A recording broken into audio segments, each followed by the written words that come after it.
Good morning, everybody. Good morning, guys. How is everybody doing this morning? It is Friday morning. It is actually Good Friday. And isn't that interesting that on Good Friday we are at this part of the Bible where the crucifixion and the resurrection is at hand. I find it rather interesting. Is it by chance? Or was it divinely orchestrated? Who knows? But anywho, welcome into the live, everybody. Welcome into the early morning live. This is your host, Trev from Trevessence and from Stale News. And this morning, as always, we are going to be moving into the reading of the Bible. Now we gather here every morning for that purpose and that purpose only. That is to read the Bible, not with any religious conviction to say, but rather, this is my journey. This is not your ordinary scripture lesson live where people are touting scriptures and trying to convince or convert you into believing what they believe. This is a different type of a Bible reading. I am sharing my curiosity with y'all because I have been curious for a while about the contents of the Bible. And so I have decided to read it not just to myself, but to read it out loud, because I know a lot of you love the Bible, but you don't want to read it. It's you can't be bothered. Right, boot? Right, boot for the left foot? Yeah. Them no want to bother read it. And so with my preface of me not condoning any particular religion or denomination, that is not why I have come here.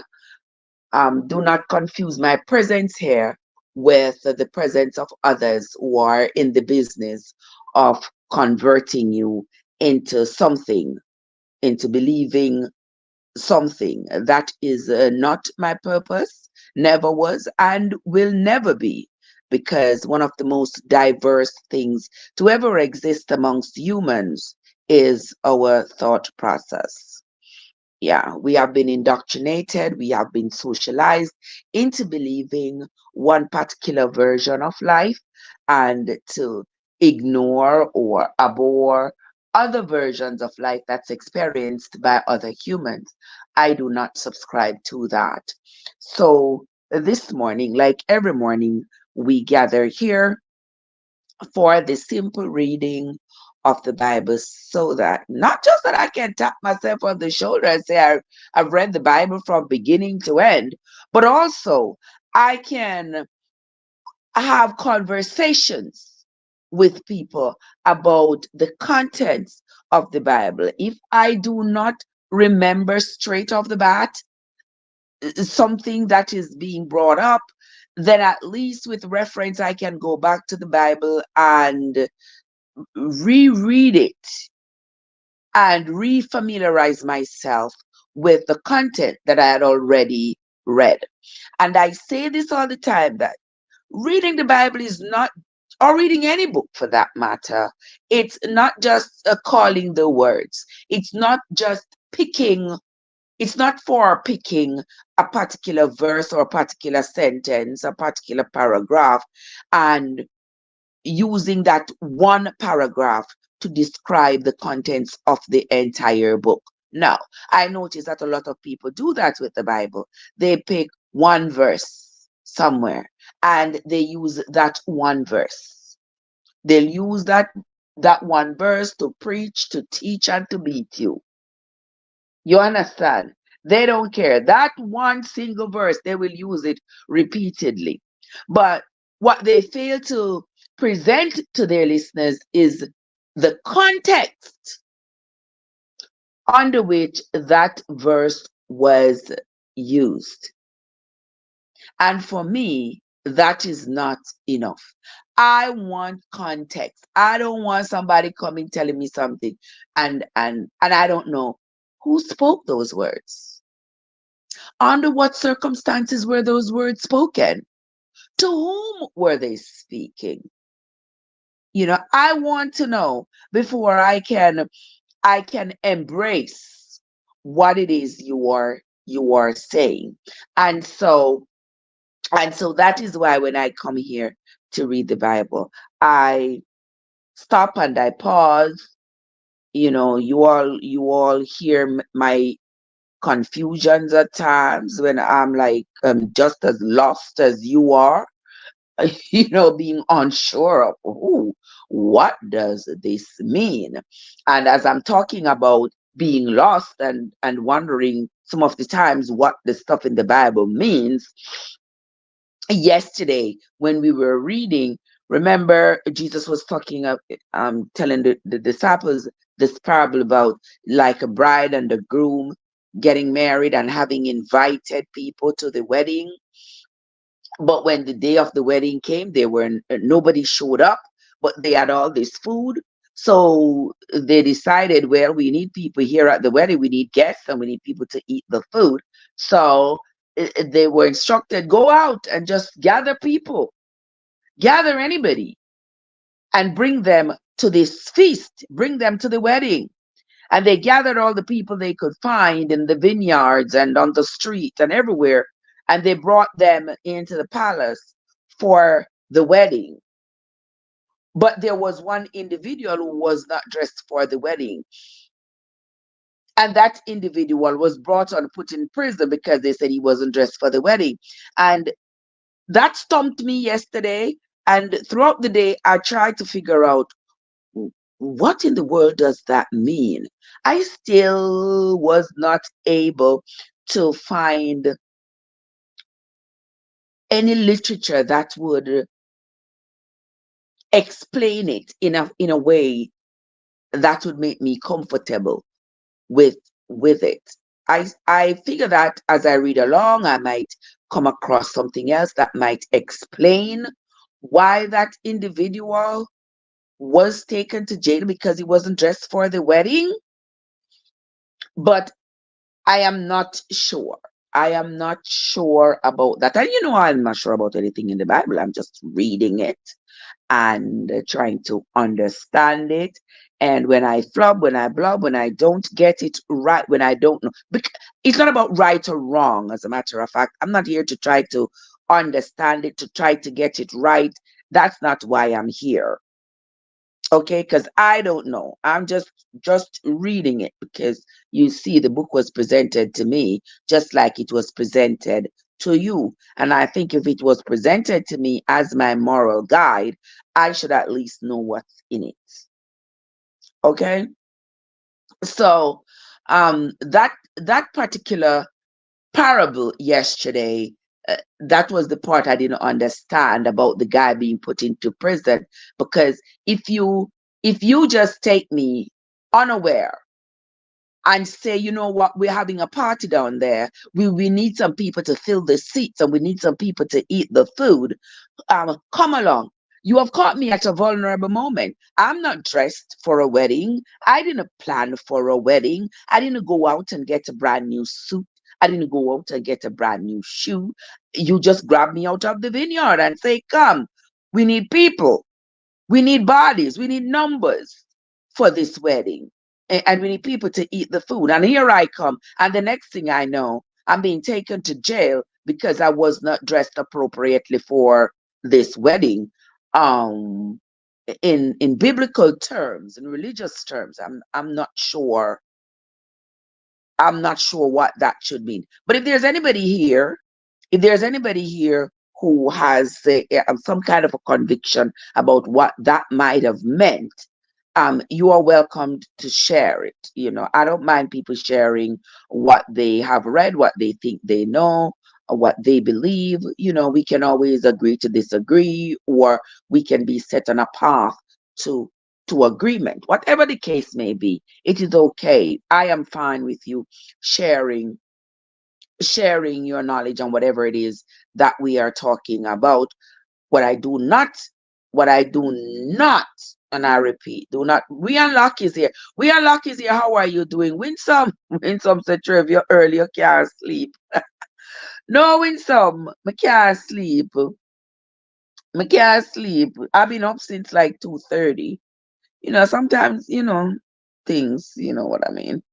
I mean, them time up because he never dressed for the wedding. Yes, Winsome, they did.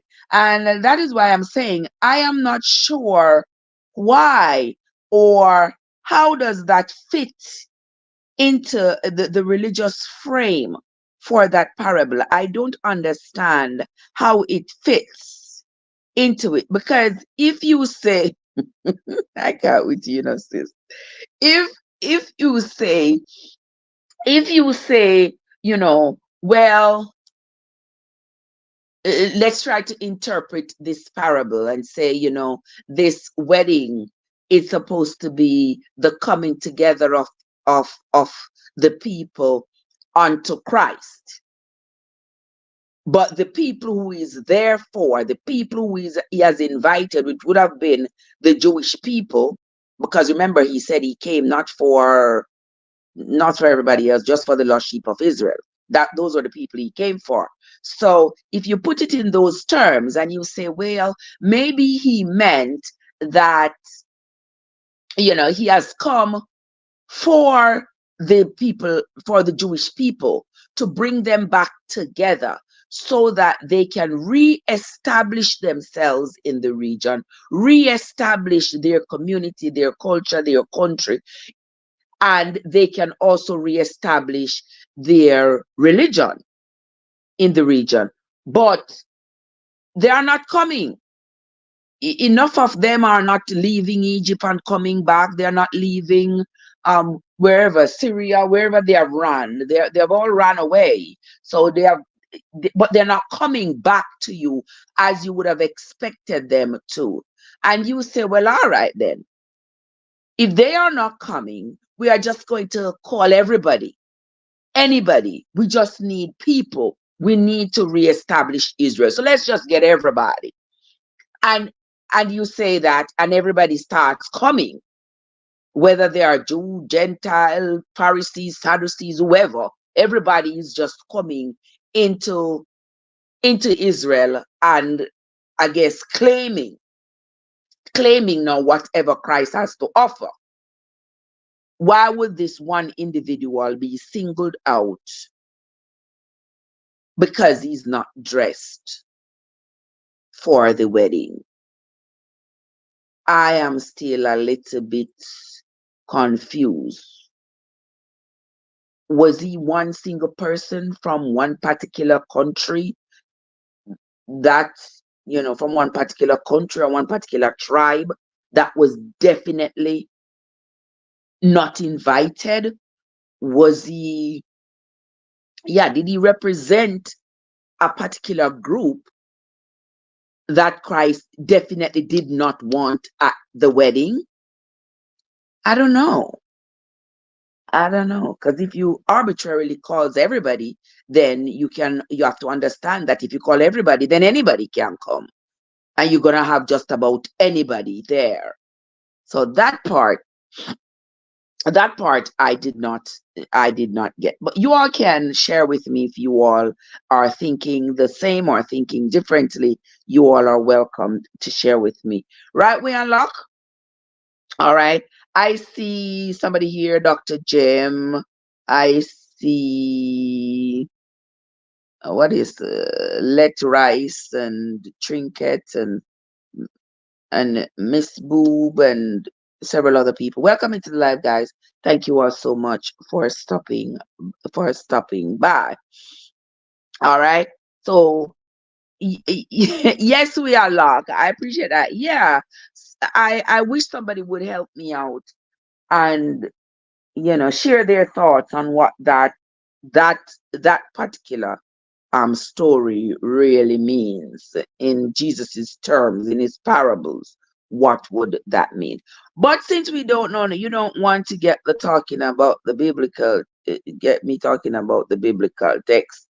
Well, I mean, I appreciate everybody's contribution because remember, I am not here. It's not like I'm a theologian. I'm teaching you something that I had learned somewhere. That's not the case here. I am I am just reading the Bible for myself and trying to get an understanding of the content. And in so doing, I've decided to not just keep it to myself, but to share it out loud with whomever is here, whoever comes into my channel and listen. I just don't appreciate the people who like to come here for the purposes of, trying to, they try to condemn me for my views or whatever. And most of it is not just my view, it's based on what I'm reading in the Bible. I don't appreciate those people. And a lot of people who call themselves Christian, that is how they claim to defend their Christianity. And if you believe in your Christianity, believe in whatever you believe in, there should be nothing that you have to defend. The fact that you find it important to defend it to the point where you want to condemn somebody, it tells me that you know that there has to be some anomalies in your belief and you do not want to have to face those. So when somebody brings it to the forefront and you have to ask yourself the pertinent questions, you get offended. Don't get offended. Believe what you believe. If you don't like what you hear, you have your phone in your hand. You have that power. So if you do not like what you are hearing, you are welcome to leave. End of story. Maxine is here. Maxine, bless up yourself. Good morning, my love. How are you doing? Well, Winsome said, Trev, did you watch the video I sent you? Which video you sent me, Winsome? When you sent me that video there? Yesterday? You didn't see no video. You have to go send it again. Because I'm frequently deleting videos. When you send me that video, sis? Yesterday? Oh, we probably all delete it, to be honest with you. Because this morning my phone was telling me that it had reduced storage. And so I just went straight into my photos and started to delete stuff without even looking at them. I just started deleting. So maybe it got deleted. I don't know. I'll check when I'm done because I'm using that phone right now. But welcome, Benji. Welcome to everybody else. So, guys, you are welcome to get your book Bible or your Google Bible, whichever one you have close by, and let us read together. This morning we are reading St. Matthew chapters 23 and 24. All right. So let us begin. So when sometimes I'm talk about the thing. Let us begin, guys. You are welcome. You are welcomed to get your book Bible and join us. Hey, Florence, how you doing? The breadwinner is here. My friend right boot on the left foot is here. Damien is here, and others. Let us begin. Then spake Jesus to the multitude and to his disciples, saying, the scribes and the Pharisees sit in Moses' seat. Interesting. That means, what does that mean? Does that mean that because they are, what's my pen stop right? Does that mean What does it mean when he said they sit in Moses' seat? Because they are now in control of Israel. All therefore, whatsoever they bid you observe, that observe and do. But do not ye after their works, for they say and do not. That's interesting. Let me read that again, people. Then spake Jesus to the multitude and to his disciples, saying, the scribes and Pharisees sit in the seat of Moses. Well, that could be interpreted as they sit in the seat of Moses. That means that they are now the rulers of Israel. They now control the country. All therefore, who whatsoever they bid you observe, that observe and do. Yeah, he said, whatever them tell you to do, do. Whatever they tell you to observe, they tell us to observe Saturday, observe Saturday. Tell you observe Sunday, observe Sunday. Whatever they tell you to observe, that you should do. But do not ye after their works, for they say and do not. Yeah, they say they're gonna do, but they don't do. I guess they are like the two sons that he spoke about in yesterday's reading, where he said there were two sons. Which one would you trust more? The son that says he was going to do but didn't do, or the son that says he was not going to do what his father told him to do, but then afterwards had a change of heart and went to do it? Which one would you trust more? So I guess it is like this. The Pharisees and the Sadducees, he's telling them, do not do what they say, because their works, they say they're going to do stuff, but they really don't do it. For they bind heavy burdens and grievous to be borne, and lay them on men's shoulders, but they themselves will not move them with one of their fingers. Okay? Yeah.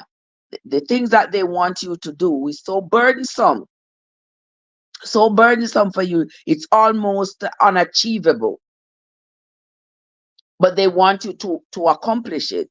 Yet they would never they could never attempt to do something like that. He said that they stick to their tradition while espousing the words. Okay, Maxine says it's saying that they stick to their tradition while espousing the word. Of course, yes, because they are not Jews.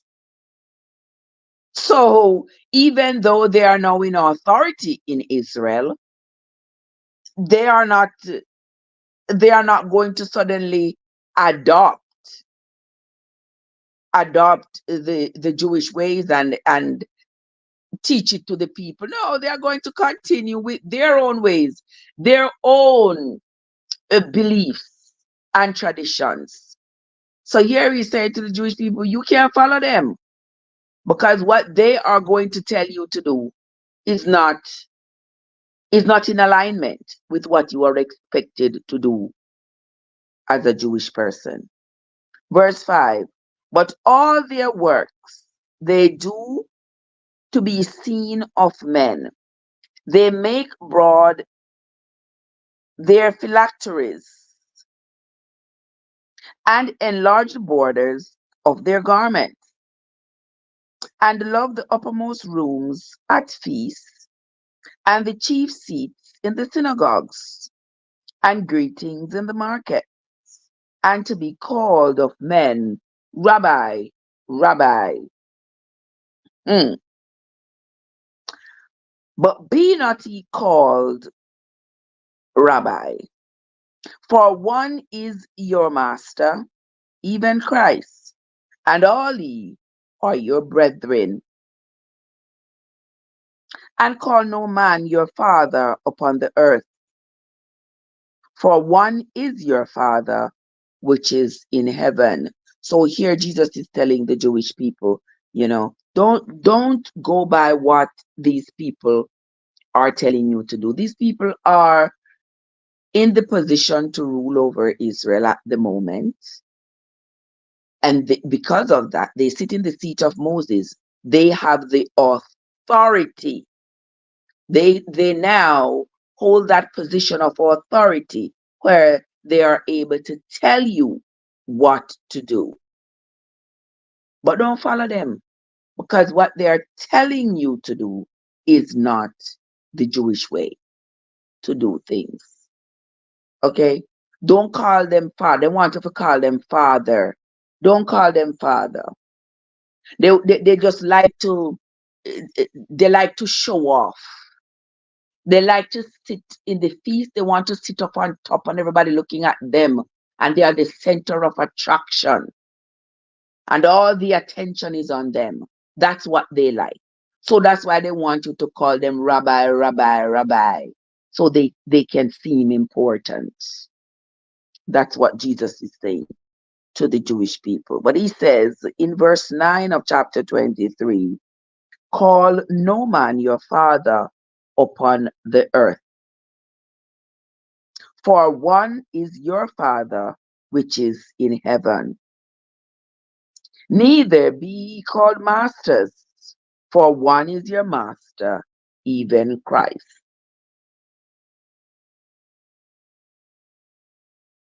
Verse 11. But he that is greatest among you shall be your servant. So therefore, you see, Jesus is saying to them, don't give anybody the title of your God. Yeah, don't give another man, another ordinary, regular man, the title of your God. Your God in heaven is who you call master, is who you call the Father, not somebody on earth. That's not your father, that is your servant. That's your servant, not your father, not your master. And whosoever shall exalt himself shall be abased, and he that shall humble himself shall be exalted. But woe unto you, scribes and Pharisees, hypocrites! For ye shut up the kingdom of heaven against men. For ye neither go in yourselves, neither suffer ye them that are entering to go in. Woe unto you, scribes and Pharisees, hypocrites! For ye devour widows' houses, and for a pretense make long prayer. Therefore ye shall receive the greater damnation. Woe unto you, scribes and Pharisees, hypocrites! For ye compass sea and land to make one proselyte, and when he is made, he make him twofold more the child of hell than yourselves.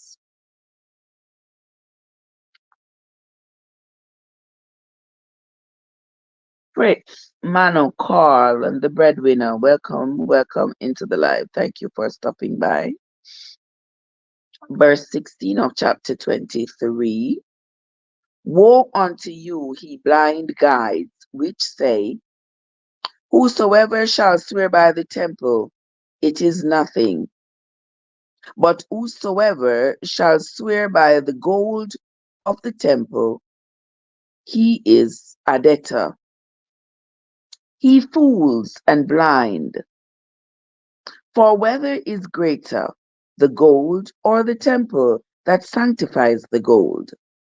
And whosoever shall swear by the altar, it is nothing. But whosoever sweareth by the gift that is upon it, he is guilty. God is in the place. You wake up early. Good morning, madam. How are you doing? Hello, Freed Street. How are you doing? Verse 19. Ye fools and blind! For whether is greater, the gift or the altar that sacrifices the gift? Whosoever therefore shall swear by the altar swears by it, and by all things thereon. And whosoever shall swear by the temple swears by it, and by him that dwells therein. And he that shall swear by heaven swears by the throne of God and by him that sits thereon, woe unto you, scribes and Pharisees, hypocrites, for ye pay tithe of mint and anise and cumin, and have omitted the weightier matters of the law, judgment, mercy, and faith. These ought he to have done, and not to leave the other undone. Okay.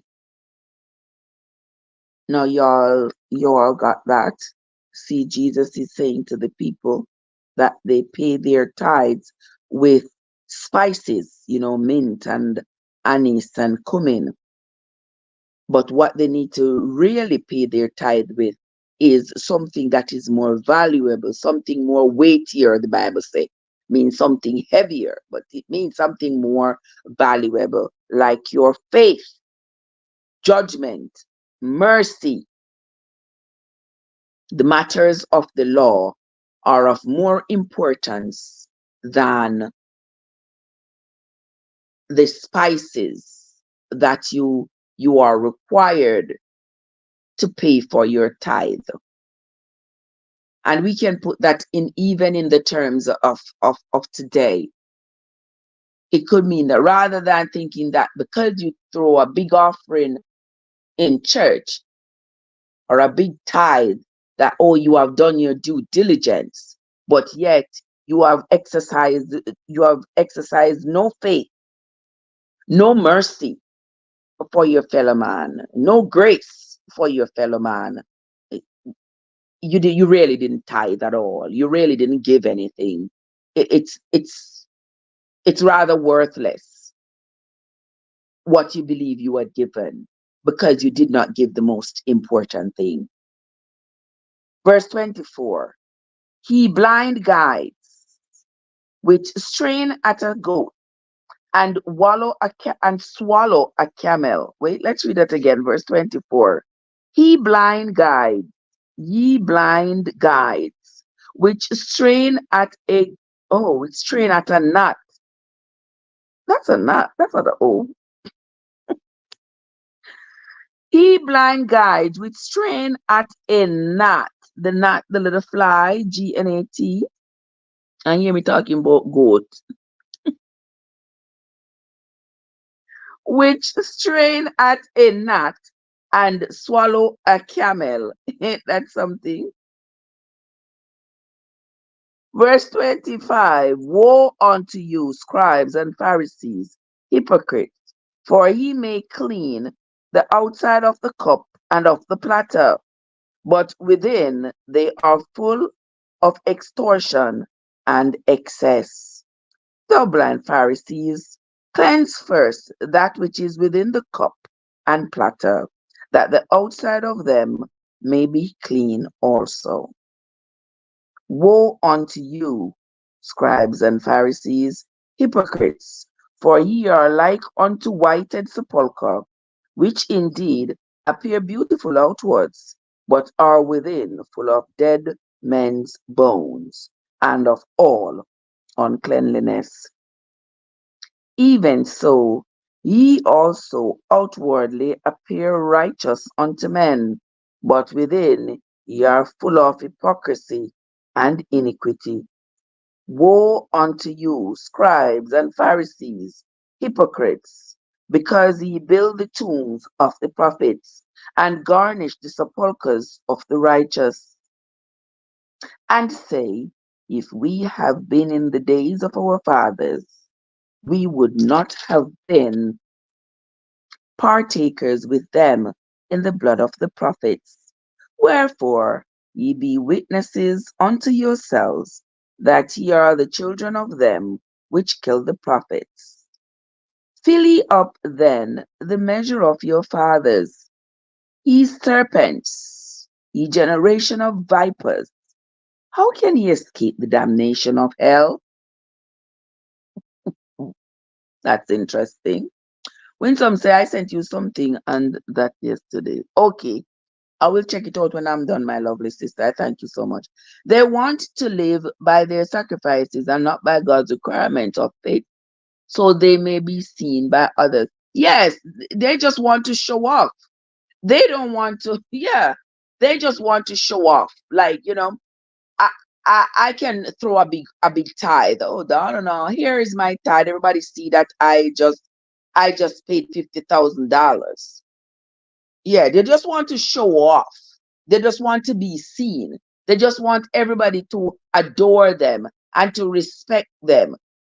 But they don't want to do the right thing. They don't want to do the things that are the intangible things that are of much more importance than the tangible things. They don't want to engage that. So no grace, no understanding, no love. No, they don't have time for that.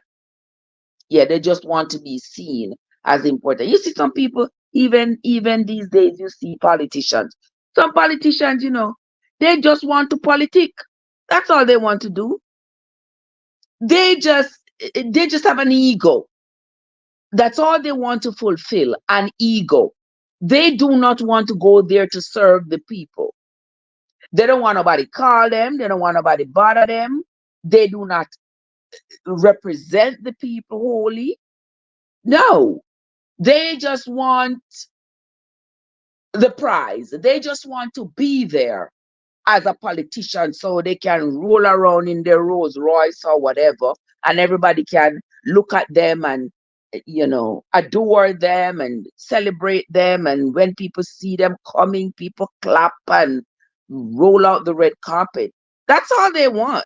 It's just their ego.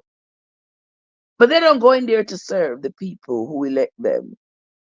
Yeah, there are lots of those kinds of politicians. So these were the same, like the Sadducees and the Pharisees, the hypocrites. Yeah. Let's move right along. Verse 33 says, Ye serpents, ye generation of vipers, how can ye escape the damnation of hell? Wherefore, behold, I send unto you prophets and wise men and scribes, and some of them ye shall unalive and crucify, and some of them shall he scourge in your synagogues, and persecute them from city to city, that upon you may come all the righteous bloodshed upon the earth, from the blood of righteous Abel unto the blood of Zacharias, the son of Barakas, whom he slew between the temple and the altar. Oh, can you remember that story there? I have to go back and go find that story there. I'm gonna have to go back and find that story. Not today though. I'm gonna have to go back and find that story and read it for y'all.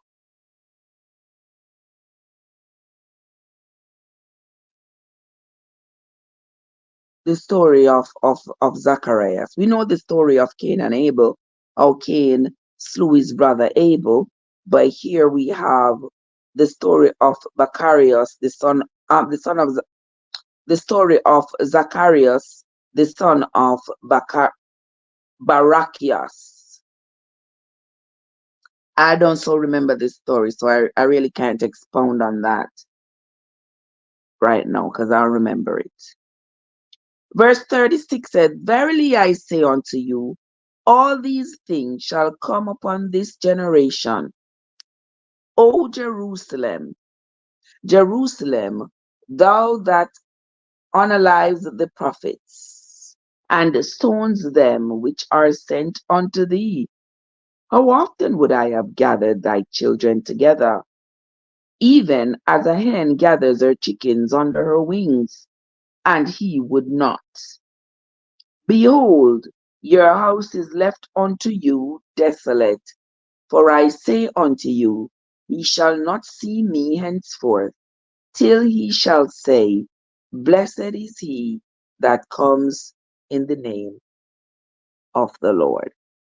Here ends the reading Hey, Gary Foster, how you doing? Gangster Granny, what's up?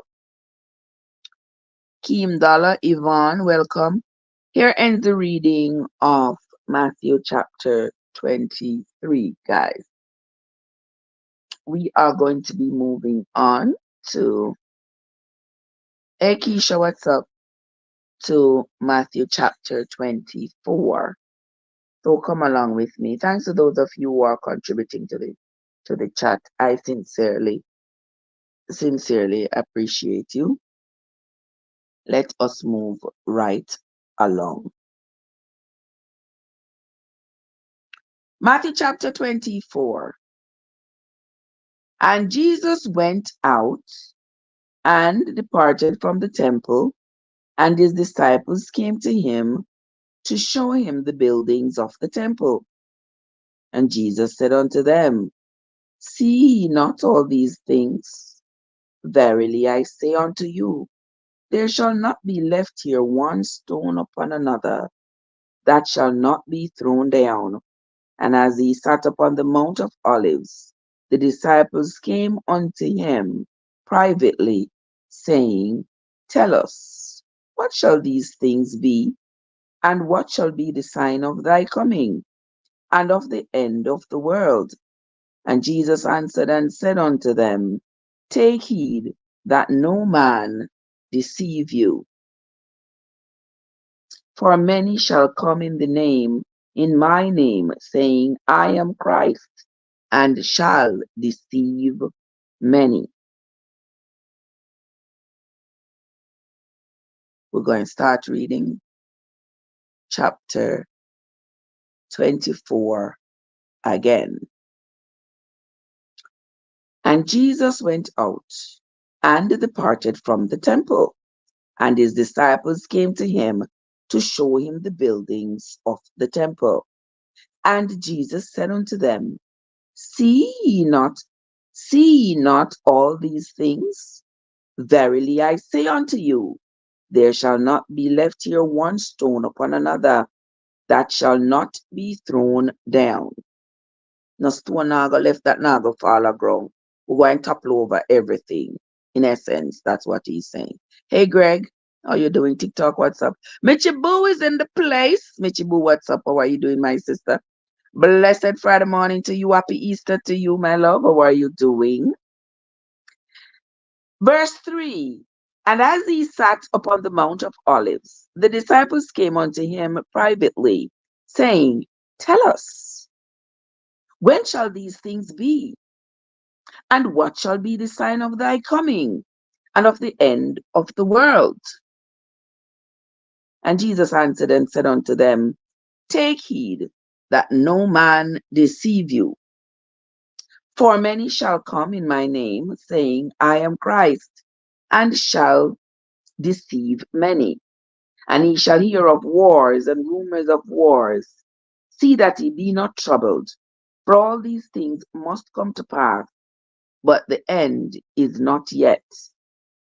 For nation shall rise against nation, and kingdoms against kingdom, and there shall be famines, and pestilence, and earthquakes in divers places. All these are the beginning of sorrows. Then shall they deliver you up to the afflicted, and shall unalive you, and he shall be hated for all nations. He shall be hated of all nations for my name's sake. And then shall many be offended, and shall betray one another, and shall hate one another. And many false prophets shall rise, and shall deceive many. And because iniquity shall abound, the love of many shall wax cold. But he that shall endure unto the end, the same shall be saved. And this gospel of the kingdom shall be preached in all the world for a witness unto all nations, and then shall the end come. Interesting. Verse 15. When he therefore shall see the abomination of desolation spoken of by Daniel the prophet. Stand in the holy place. Whosoever reads, let him understand. Then let them which be in Judea flee into the mountains. Let him which is on the housetop not come down to take anything out of his house. Neither let him which is in the field return back to take his clothes. And woe unto them that are with child, and to them that give suck in those days. But pray ye that your flight be not in the winter, neither on the Sabbath day. What's the connection between the winter and the Sabbath day? Interesting. Our card day. What's up with that card? I don't understand when I tell them woe beyond. You say woe beyond to the person who is with child. That means the person who is pregnant, and woe beyond to the person who is breastfeeding. I mean, me not get it. When people them they were there here, why the person who is with child is going to be in such dire strait, or the person who is breastfeeding? Is it because there is going to be famine? So those people are going to, yeah, a pregnant woman wouldn't survive famine for much longer, for too long, I should say. Neither would a woman who is breastfeeding, because if she's breastfeeding and she has to find food for herself and for her baby, but there is none, that could put her in a precarious situation. All right, Clara. All right. From where you want me read it again, Maxine? Maxine, to read it again. All right. I'm going to start again from verse 11. I'm going to read again from verse 11, Sister Maxine. And many false prophets shall rise and shall deceive many. And because iniquity shall abound, the love of many shall wax cold. All right? I don't get that. I don't understand that, right? Yeah. It says false prophets. I mean, what are people going to come to them teaching about the word? But they are really preaching erroneous stuff, false stuff. They are preaching. They are not real. Them not really come in the name of that, and they come in the name of money. Them come in the name of money, in the name of private jet, the name of Maserati. Yeah, them come in the name of big mansion. Yeah, that's the name they come in. They don't really come in the name of the Lord, but they're gonna say that that's how they have come. We see them on TV all day long. Sow your seed, bring all your money into the storehouse. We see them day and night, right now, Blake? And because iniquity shall abound, and love of many shall wax cold. Yeah, people become cold-hearted, no more love for one another, no more love for community, nobody feeling as though they have any civic responsibility. Hey, Karen, how are you doing, my love? Nobody feeling as though they have any civic responsibility. They just, people just hate each other. I wonder if this is the time now, because right now I am seeing hatred for one another like I don't think has ever existed before. Everybody's just thinking about themselves. It's just me, myself, and I. Me, me, me, me, me. They couldn't care less what happens to their neighbor. They couldn't care less what happens to somebody beside them, around them, on the train, at the bus stop, at the job, at school. They don't care about nobody but themselves. So I'm wondering if that time is now at hand. Maxine said the heart of man will be wicked and worldly. Exactly. That's exactly what it's saying. Verse 13, he says, but he that shall endure unto the end, that person shall be saved. And this gospel of the kingdom shall be preached in all the world for a witness unto all nations, and then shall the end come. So is this therefore saying that this gospel is supposed to now be extended to the world, be extended now to everybody, not just the Jewish people? Let me see what Maxine said. Maxine says, Winsome said to go on right now. Yes, Winsome, you are right. Maxine says, we are living in the fulfillment. When we become lovers of ourselves, we live by feelings and not by his words. All right. Great contribution there, Sister Maxine. That sounds about right. Let me see who this Spencer Maria. How are you doing? Welcome. Verse 15. When ye therefore shall see the abomination of desolation spoken of by Daniel the prophet. When he therefore shall see the abomination of desolation spoken of by Daniel the prophet, stand in the holy place. Whosoever reads, let him understand. Then let them which be in Judea flee into the mountains. Let him which is on the housetop not come down to take anything out of his house. Neither let him which is in the field return back to take his clothes. And woe unto them that are with child, and to them that give suck in those days. But pray ye that your flight be not in the winter, neither on the Sabbath day.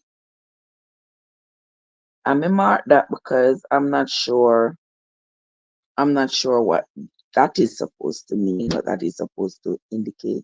Make sure it's not in your flight is not in the winter, nor on the Sabbath day.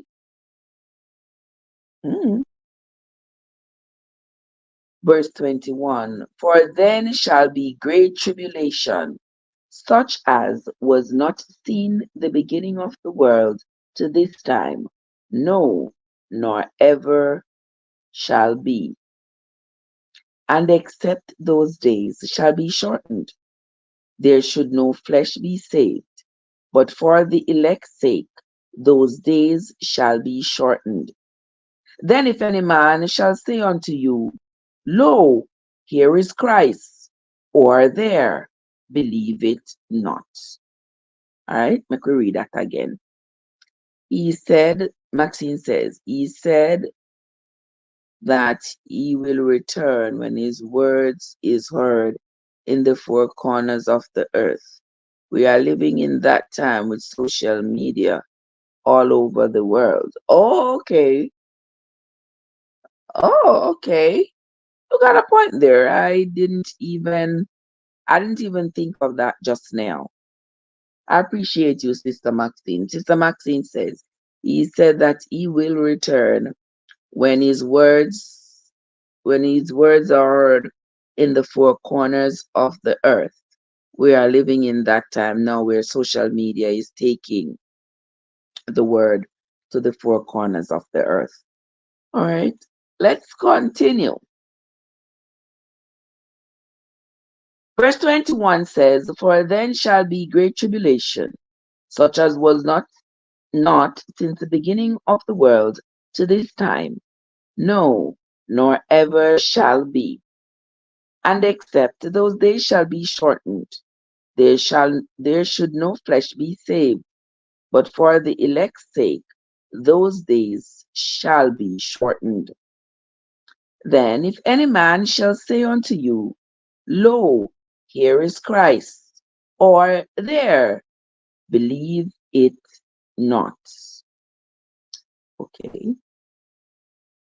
So with all this that's going on, if somebody should say to you, he is Christ, he said, believe it not.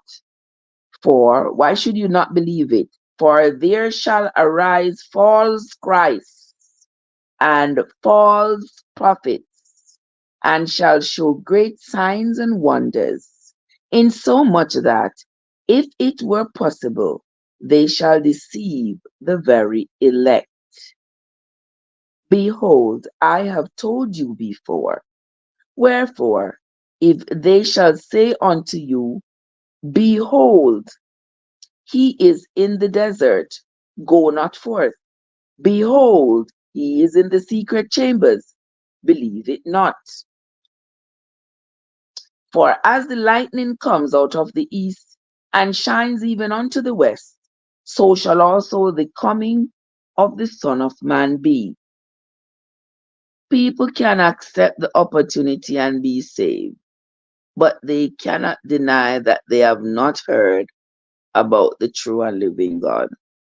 Okay, that's what Sister Maxine wrote in the chat.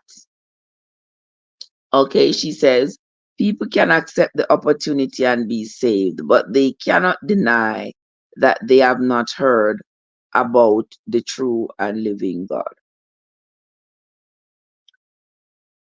Let us continue. Verse 27. For as the lightning comes out of the east and shines even unto the west, so shall also the coming of the Son of Man be. Say good, Nita. How are you doing? For wheresoever the carcass is, there will the eagles be gathered together. All right, and you get that? Yeah, wherever that's a nice little parable there. Wherever the carcass is gathered, there shall be eagles, because the eagles, that's like the jonquils following dead meat. Yeah, just to put it in understandable terms for you. Yeah. So wherever he is, that's where his quote unquote saints shall gather. I figure that that's what that means. Okay, let us continue. On to verse 29. Immediately after the tribulation of those days shall the sun be darkened, and the moon shall not give her light, and the stars shall fall from heaven, and the powers of the heavens shall be shaken. And then shall appear the sign of the Son of Man in in heaven. And then shall all the tribes of the earth mourn, and they shall see the Son of Man coming in the clouds of heaven with power and great glory. Verse 31. And he shall send his angels with a great sound of a trumpet, and they shall gather together his elect from the four winds, from one end of heaven to the other. Now learn a parable of the fig tree. When his branch is tender and puts forth leaves, he know that summer is near. So likewise he, when he shall see all these things, know that it is near, even at the door. Verily I say unto you, this generation shall not pass till all these things be fulfilled. Heaven and earth shall pass away, but my words shall not pass away. But of that day and hour knows no man, no, not the angels in heaven, but my Father only. But as the days of Noah were, and you see in the Bible here, in the New Testament, they spell Noah Noe, but it's the same Noah that we had read about in the Old Testament, Noah. Maxine says, in other words, we must not allow ourselves to be deceived by false prophets. Yes, we should not allow ourselves to be deceived, because so many of them are going to come. But there's one question that pops up in my mind all the time is, how do we know which prophet is true and which prophet is not? true, because we can't just use the wealth that they gain to determine that, well, they are not true prophets. It could be that they are true prophets, but they are sort of wayward because of the love of money. But whatever they are saying could be true. But if you analyze these new day preachers, you understand that they are not really preaching. They are not really prophesying anything. Me set good. I know say I me a talk about, I me a think about too. I turn the other way with P Diddy. But anyway, with with Diddy Epstein. But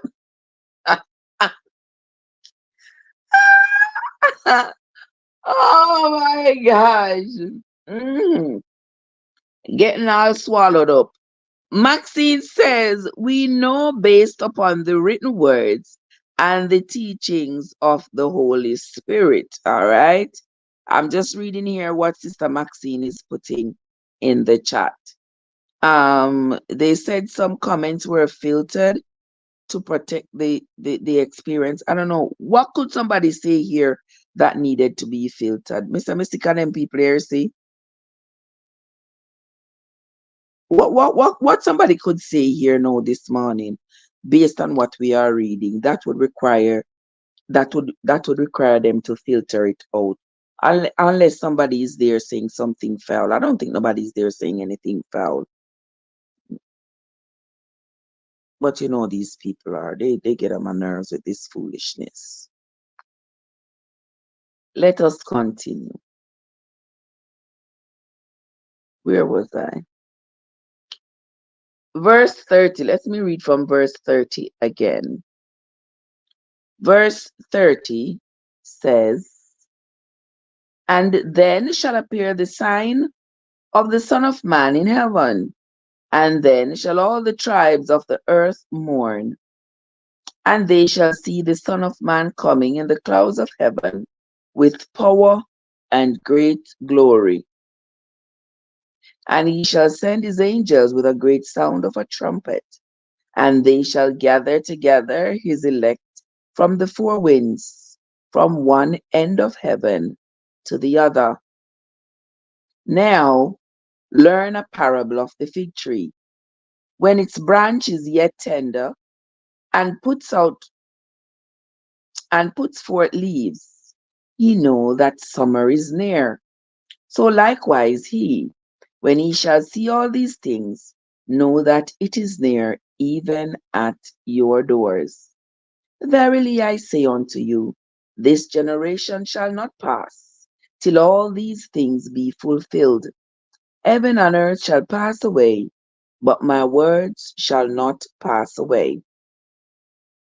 But of that day and hour knoweth no man, no, not the angels in heaven, but my Father only. But as the days of Noah were, so shall also the coming of the Son of Man be. For as in the days that were before the flood, they were eating and drinking, marrying and giving into marriage, until the day that Noah entered into the ark, and knew not until the flood came and took them all away. So shall also the coming of the Son of Man be. Then shall two be in the field, the one shall be taken, and the other left behind. Two women shall be grinding at the mill, the one shall be taken, and the other left behind. Watch therefore, for ye know not what hour your Lord doth come. But know this, that if the good man of the house had known in what watch the thief would come, he would have watched and would not have suffered his house to be broken up. Therefore, be ye also ready, for in such an hour as ye think not, the Son of Man comes. Who then is a faithful and wise servant, whom his Lord hath made ruler over his household, to give them meat in due season? Blessed is that servant whom his Lord, when he cometh, shall find so doing. Verily I say unto you, that he shall make him ruler over all his goods. But if that evil servant shall say in his heart, my Lord delayeth his coming, and shall begin to smite his fellow servants, and to eat and drink with the drunken, the Lord of that servant shall come in a day when he looks not for him, and in an hour that he is not aware of, and shall cut him asunder, and appoint him his portion with the hypocrites. There shall be weeping and gnashing of teeth. Hey, Earl, rough and pure luxury boutique. Good morning, guys. How are y'all doing? Welcome into the morning live, the reading of the Bible. Well, we had some interesting readings there. This morning's reading is basically talking about the prospect of God coming out of the heaven, angels blowing trumpets, and the Son of Man, the Son of Man returning for some kind of a judgment upon the people. There are lots of people who are bounded to this belief, bounded to this ideology that one day the cloud is going to burst and there's going to be a man coming out of the cloud, and this man is going to come out and judge the people. And just like in the day of Noah, when the floods came and flooded the earth, and everybody drowned, that on this particular day that they are expecting, everybody who they claim, some people claim, are not filled with the Holy Ghost. Some people claim, you know, people have all kinds of spiritual claims on this expected event, you know, and so they use it as a way to condemn others, to say, if you are not filled with the Holy Spirit, if you are not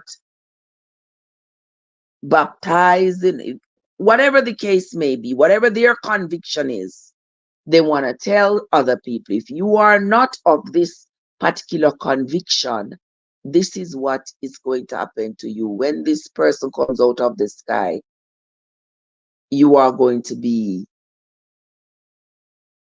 damned. And a lot of people believe that that time is not too far away. Y'all are free to believe whatever you all want to believe. I am not here to tell anybody how to or what to believe. You all are free. I am reading though. So if my reading this particular part of the Bible um has brought you to some kind of a conviction, just know that I am not here teaching religion. That is not my purpose. So you might have to find yourself somebody who is preaching, teaching religion, and see about your soul, if that is your interest.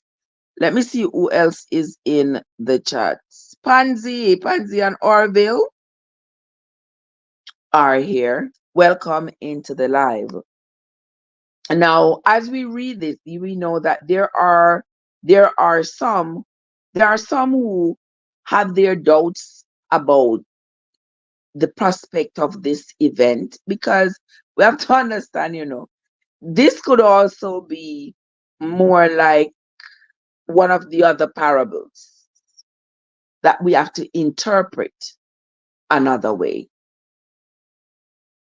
Sometimes I ask myself the question, is it even practical that, there's going to be a being that's going to come out of heaven, and then there's going to be fire on the entire earth?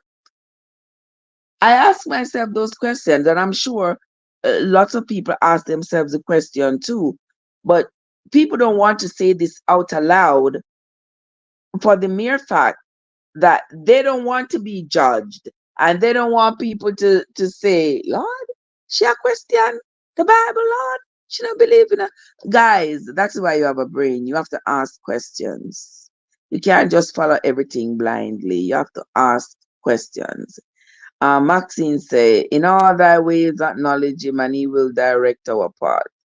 Turn within to the Holy Spirit, who is the connection between God and man. Jesus said he will send the Holy Spirit who will be our teacher. Okay, so that's what Maxine said in the chat. Let me see who else is here. Hey Joe, what's up? How are you doing? Welcome. Thank you so much for stopping by. All right, so guys, that is where we end this morning reading. This particular reading this morning is a little bit of a brain teaser. It invites us to reevaluate what we thought we believed, or what we thought, what we were taught, or we were socialized in this aspect. And nothing is wrong with that. This is what makes life so beautiful. Everybody has a different thought process. Excuse me. Everybody has the right to reevaluate their thoughts based on new information that they have received, and whether or not they determine if that information is useful to them or not, or if it's worthy of them re-evaluating or even modifying their thought processes or their beliefs. I know that a lot of people love their religion of Christianity or whatever, and they adhere to this belief that there's going to be this particular day when the moon is going to quit shining, the sun going to quit shining, the stars going to fall and set the earth on fire, and there's going to be this massive fire that's going to burn everybody, and everything, and the earth will be purified and all this. I remember being taught all this when I was a child growing up, and the fear, I tell you, the fear that this drove in me, you know, I, and I know a lot of people, even today, if it wasn't for that fear, I said it a million times, if it wasn't for that fear of this proverbial hellfire that is being perpetrated, this ideology that's being perpetrated all over, a lot of people wouldn't even pick up a Bible. And they wouldn't even pick up a Bible. But just the thought, the fear of this hellfire, that's what is holding a lot of people hostage. And since you don't know, and I don't know, Max says, I do ask those questions, but I leave it alone because many of the written words are indeed left up to interpretation, and that might depend upon your belief. Okay, fair enough, Sister Maxine. As a child, I was haunted by the book of Revelation. Maxine, you are not alone. You are not alone, my sister. Believe me, you are not alone. Let me tell you, I, as a child, was born and raised in the church. Whenever they read about Revelation and fire coming out of the, and boy, I tell you, and then we would have these little Bible story books that would depict an event like that in such graphic terms. Jeez, you peas, people. I was so petrified. Like, tomorrow, I mean, looking up at the sky, wondering when fire is going to start falling out of the sky. Anything they say I should do at that point, I would have done, because I never want fire to fall out of the sky and burn me up. And that fear has kept a lot of people tethered to ideologies that are as unrealistic as the days long. I literally had nightmares Until you see, Maxine says I literally had nightmares until I was in my 20s. You know, I dreamt about that thing. You know, whenever I would go to church and they would preach about this thing happening, boy, Mr. Good say the book of Enoch is more vivid than Revelation. Very scary to me. All right. Gentle say that's true. I tell you, gentle. They have this way of putting this thing to fear. And I said, this fear tactic, this fear tactic has got me now as an adult. I just think that this fear tactic, it shouldn't be. It should not be that you have to be kind to your neighbor out of fear that some fire come out of heaven and burn you up. This is just how I feel. I think it should be a naturally given aspect of every human being to have this desire to be kind to your neighbor, to exercise grace and compassion towards each other without the thought of any reward or damnation. It should be a given.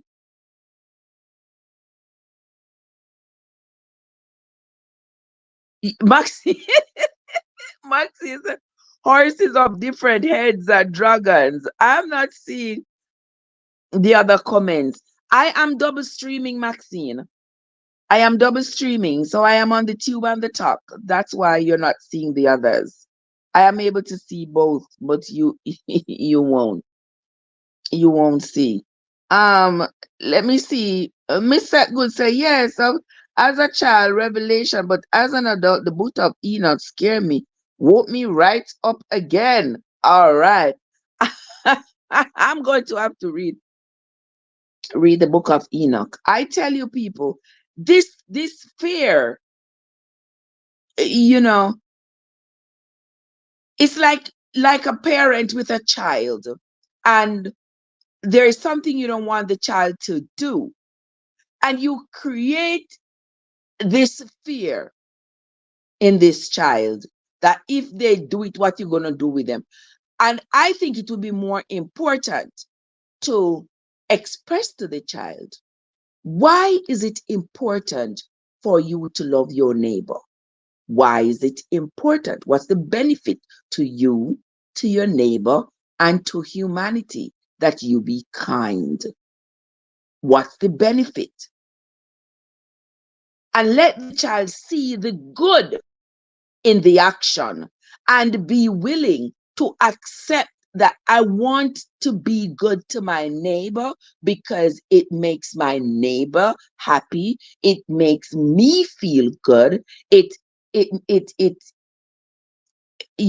causes camaraderie to develop between us, and it leads to a better society where there is peace, there is no war. We can always communicate with each other. We can be reasonable with each other, and if we disagree, we can agree to disagree peaceably. And you say that's the importance of it.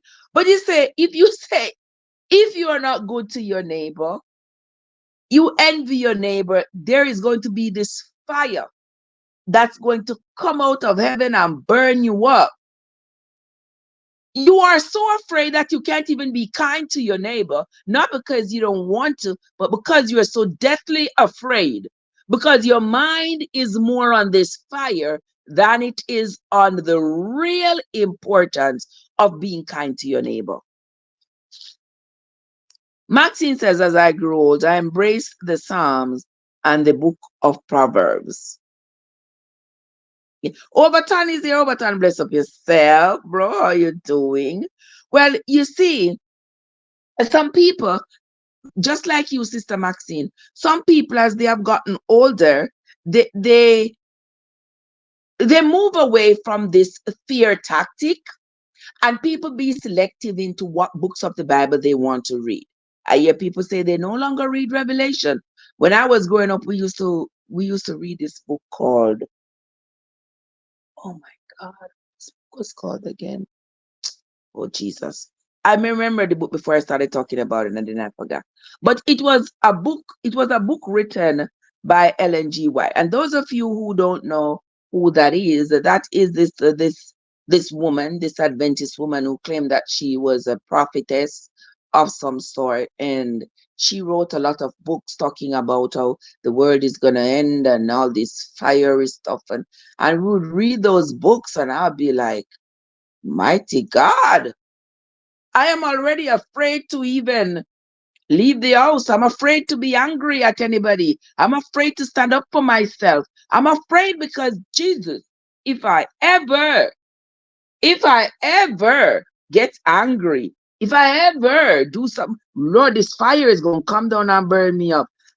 And honestly speaking, today, I don't want to be in fear.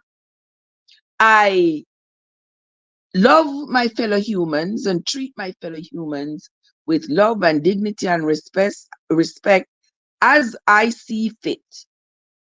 But I refuse to do it all because I am afraid of some kind of proverbial hellfire. The fire and brimstone is more effective at bringing the hard-headed into faith. You think so? You think so? You think so, gentle? Gentle said the fire and the brimstone is more effective at bringing the hard-headed into the faith. Believe me, if it was that way, don't you think there would be more people in the faith? Don't you? And even Miss, listen, said good, and even so, it is not working because you would think that with that threat of hellfire, more people would be inclined to do good, and more people would be determined to escape this hellfire. But it seems that more and more people, they don't really care. They more and more people are doing their own thing. They don't really care. They're still being unkind. They're still starting wars, causing wars. They are still contributing to the breakdown in society. They are still, you know, not adhering to these laws that's expected of them, that is supposed to guide them into escaping this hellfire and this damnation. You would think that they would, at least for fear of the fire, adhere to the teachings. But that not stop them. That not stop them from pewing and lying and stealing and doing all the other things. Maxine says, I am familiar with Ellen G. White again. I found comfort in the Psalms, which is more prayerful, and wisdom in Proverbs. I embrace the Holy Spirit. Okay.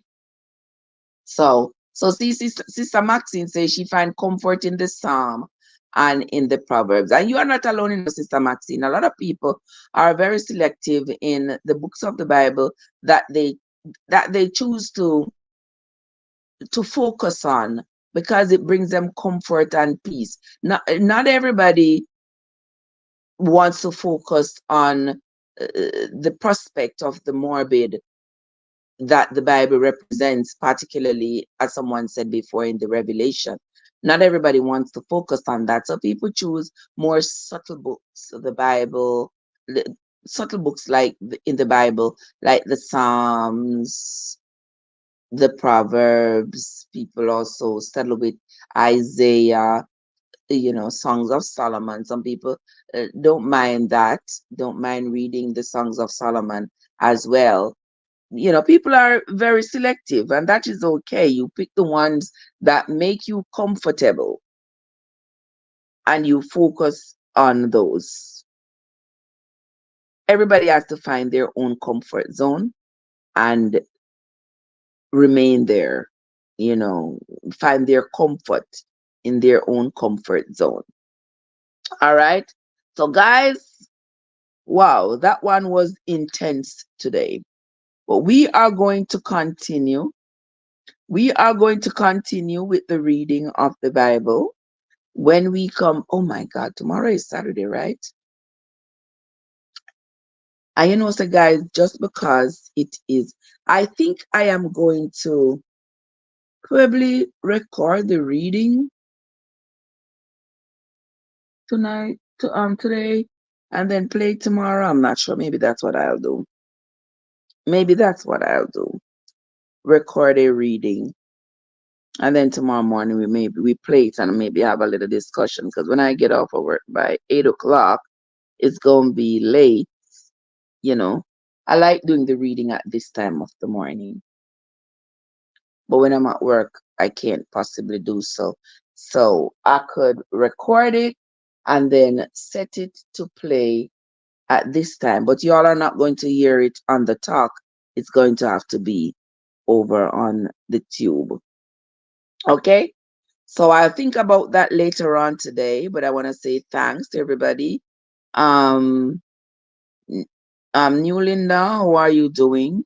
Welcome, welcome. But that is, hold on there, what's it good? I have a question. Okay, hold on. Me nearly missed this, you know, sis. Me nearly missed it. I have a question. Anyone here ever read the book of Enoch? Just curious. Me hear somebody say them read the book of Enoch. Me never read it. I have never read it, my love. I am going to have to seek it out though to read it because I hear everybody say people talk about the book of Enoch, the book of Enoch and what is in the book of Enoch. And I think I should I should find it and take a read. Maxine says she has not read it. So I'm going to find it and see if maybe we can read it online so that those who have never read it can also hear it. Maxine says, do you do this every day?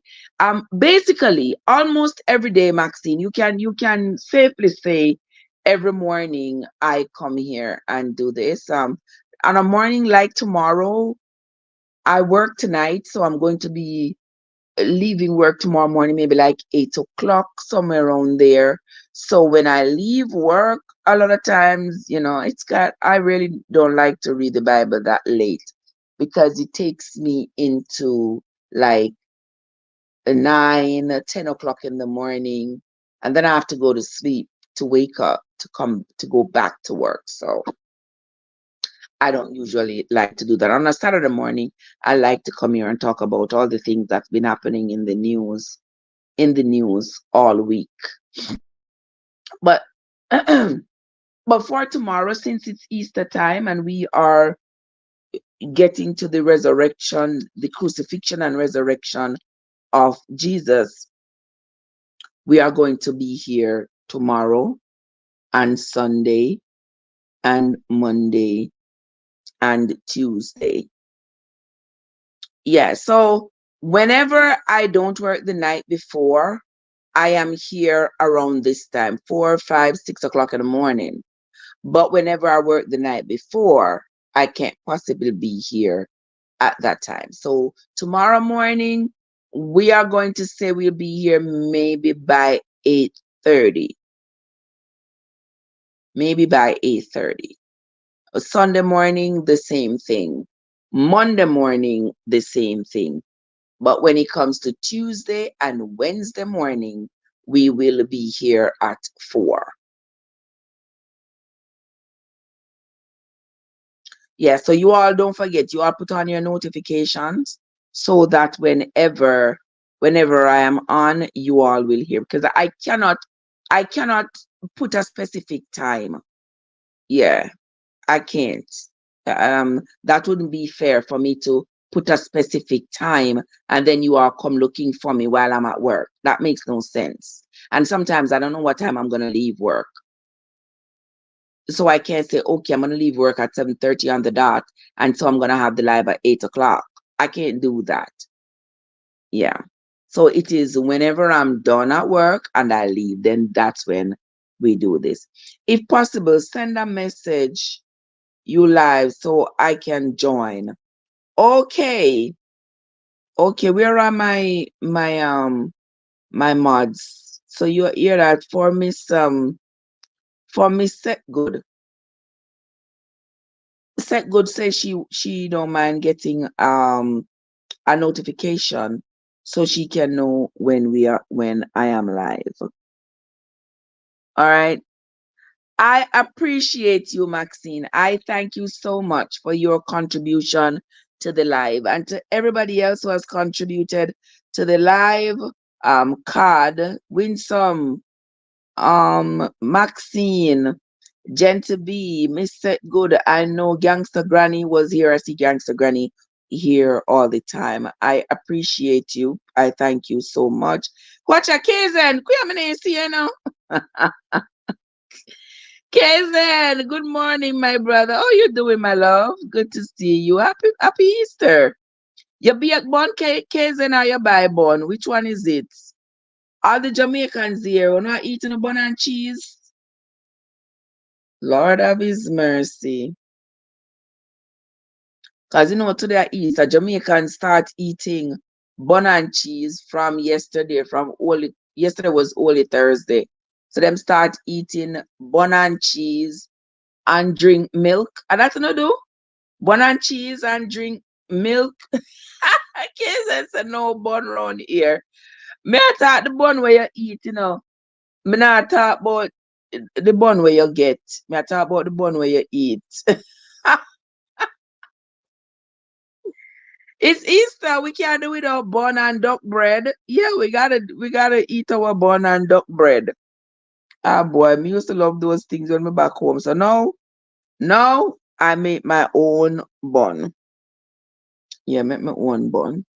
It give me more pleasure making my own bun than buying one bun. Honestly, even though making my own bun cost me more than the bun that I'm going to buy. But I rather that. Kids and same don't know the difference. Watch yourself. Maxine, really? Maxine said I have not had bun and cheese since I left Jamaica as a child.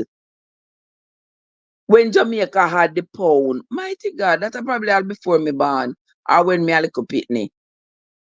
Or from when Jamaica stopped have pounds. Stop use pound. Or from no more than 50 years now, Jamaica stop use pound. Are you not have bun and cheese? No man, something wrong, but I know the Bible. Me get enough bun in my life. Trust me. Me get enough bun in my life. If I don't get no more bun, I will be just fine. What bun me get in my life could I open one dozen bakery? How come me never see Maxine message? Because Maxine up on the tube. Maxine is on the tube and on the on TikTok. Go on and work, then. Be safe, my love. Be safe. You know what I mean, Maxine, child? What bun me get in my life, I could have opened my dozen bakery. So therefore, me not even go look bun no more. Me make my own. I'm used to having the bun brought home to me. So now, me make my own bun at home. Me not have, I don't have to bring it home. Guys, you're not gonna keep me here this morning. Now keep me here this morning on this thing here though. I'm gonna go get myself together. It's Easter Friday.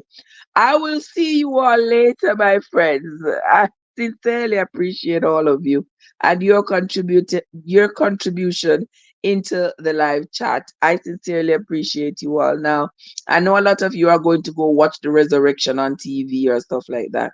Go ahead and enjoy yourselves and have yourselves a great day, and I'll see you all again tomorrow. Okay, guys, have yourselves a great day, guys. Until next time, this is Trev from Trevessence, where your journey matters. Have yourselves a good day, everybody.